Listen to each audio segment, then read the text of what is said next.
Hi, I'm Rainn Wilson, and today we're going to learn a little bit about the Bahá'í Faith. Back in 2015, when I was on a solo backpacking trip around India, I found myself at this beautiful white temple in Delhi that looks something like the Sydney Opera House in the shape of a flower.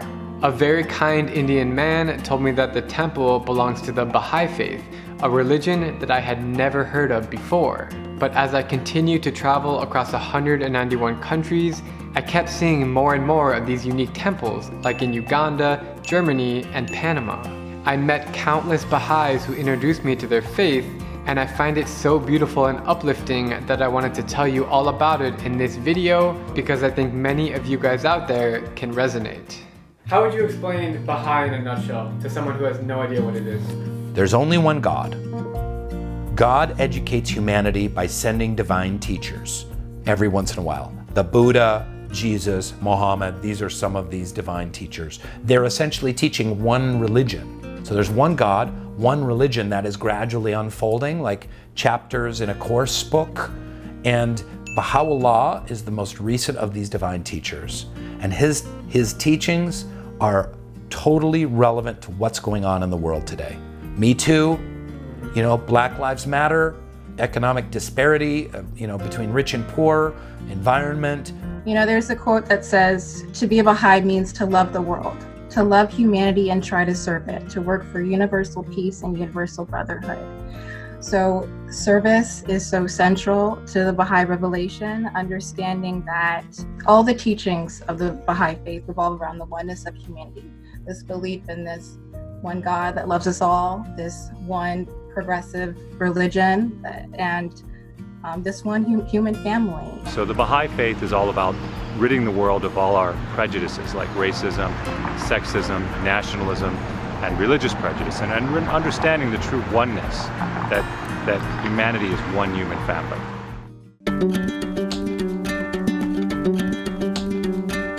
The Baha'i Faith is an independent world religion founded in Iran in 1844. It has been described as the youngest of all the world's major religions, and it has a quickly growing following. So how does one practice Baha'i? So to be a Baha'i is to be a Christian or a Jew or a Muslim. The way I like to say it is this: I'm a Jew as long as I can also be a Christian. I'm a Christian as long as I can also be a Muslim. And I'm a Muslim as long as I can also be a Baha'i. I love it. And I'm a Hindu and a Buddhist too along the way. So to practice being a Baha'i, it's really pretty simple. We read some writings in the morning and the evening. Plus 95 Allahu Pa. Allahu Pa is God is most glorious, and we say that 95 times a day.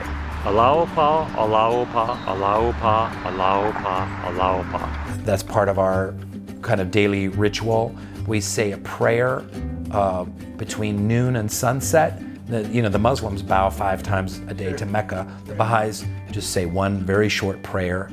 I bear witness, O my God, that thou hast created me to know thee and to worship thee. I testify at this moment to my powerlessness and to thy might, to my poverty and to thy wealth, that there is none other God but thee, the help in peril, the self-subsisting. That's it. That's all? That's it. Morning and night? No, just between noon and sunset.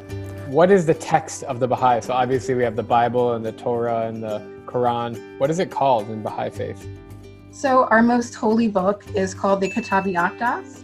And now with the Baha'i faith, it's not like we were just given one book. We have many books. So we don't limit ourselves to just reading and studying one. We have thousands of prayers and thousands of texts. How many Baha'is can we find in the world? About officially maybe 6 or 7 million, but unofficially there's probably closer to 10. In fact, Baha'i is considered to be the second most widespread religion in the world, as there are members in 236 unique countries and territories. What I really love about the Baha'i temples is that every one of them is open to every human being, regardless of race, religion, gender. It's open to all, and that is such a beautiful thing. So you grew up Jewish? I did. When did you become interested in Baha'i and convert? I guess, do you call it convert? We call it declare. And because what you don't do with Baha'i is you don't abandon your religion. So like, for example, I was raised Jewish. I'm not saying that Judaism is wrong. In fact, I'm saying Judaism is right, and I'm a Baha'i. What does being a Baha'i mean to you? One thing that it means to me is that world peace, it's not just a what if or a possibility, it is inevitable. And it will happen one day. And as a Baha'i, it is my job to have hope and do what I can to serve and bring about this oneness. To be a Baha'i really just means to be of service to humanity. So Baha'is, wherever you go around the world, are trying to make the world a better place. As a Baha'i, we see everything as reflecting God, all of God's creation, every living thing. And we are the caretakers. As humans, we're the highest created thing. We are higher than animals, we are higher than plants, and we're in charge of the world. And so we must love animals, not less because we're higher than them, but more so because the animals can't defend themselves. We, as you know, are the greatest predator on earth. And instead of being the greatest predator, we should be loving and kind to all the animals. Being a Baha'i, it comforts me, it provides solace and hope. It confirms me and what I do and what I love to do, and it shines light on the path I need to take and what I need to do to get there. We definitely need to work to be more internationally cooperative. Right. And the more that we can have treaties and cooperation and love and trust built up between countries, then that war can be put on the back burner. As you've already heard me say a million times, my single biggest realization from visiting almost every country in the world is that every human being is the same. After learning that this is also the core belief of the Bahá'í Faith, I am looking forward to reading and learning more about it on my spiritual journey around the world. Thank you guys so much for watching. I hope you learned a thing or two, and please comment below with your thoughts. Have an awesome day, and I will see you later.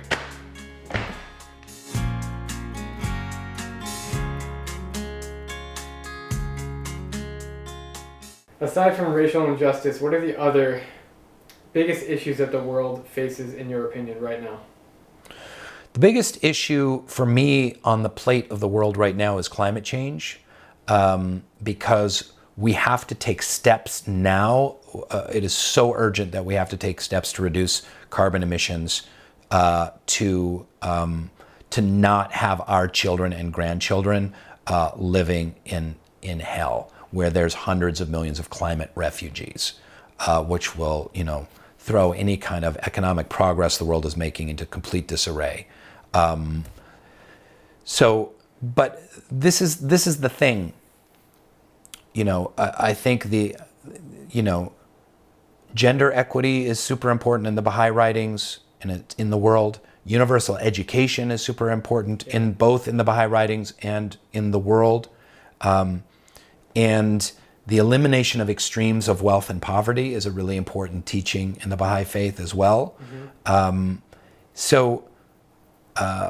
I think those are the big ones. But listen, here's the problem. All these systems are broken. Like every system you can imagine is broken because it's built on a faulty foundation. The banking system, economic system, food distribution system, agriculture system, healthcare system, education system. Talk to anyone that works in any system. The world of philanthropy, they'll tell you how corrupt it is and how it's just barely hanging on and it's like on the verge of falling apart. There's not a system out there working that people are like, hey, that's a pretty darn good system that's working right there. The reason is because of greed. It's built on greed, and it's not built on a foundation of spiritual truths, right, which is we are beautiful children of the divine.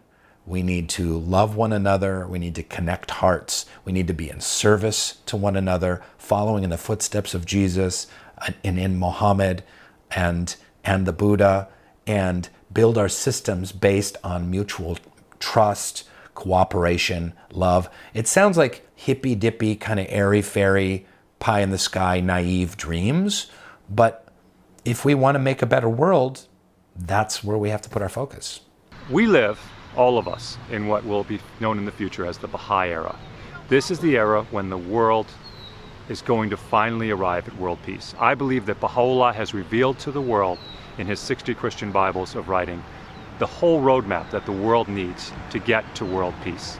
And I would ask you to read his writings for yourself. Baha'u'llah said that everyone should investigate truth for themselves. I would encourage everybody to investigate his writings, his faith, and decide if you like it. Now, alternatively, if you have a better answer, if you know the way to world peace, pursue it and work side by side with us. But if you're not sure, if you think that maybe you might want to look and see if there's a better way to get to peace, look at what the Baha'is have to say and consider it. And who knows, you might like it. Great. Thank you so much. I'm Drew Binsky, and if you like my travel videos, please click subscribe and join me as I plan to visit every country in the world.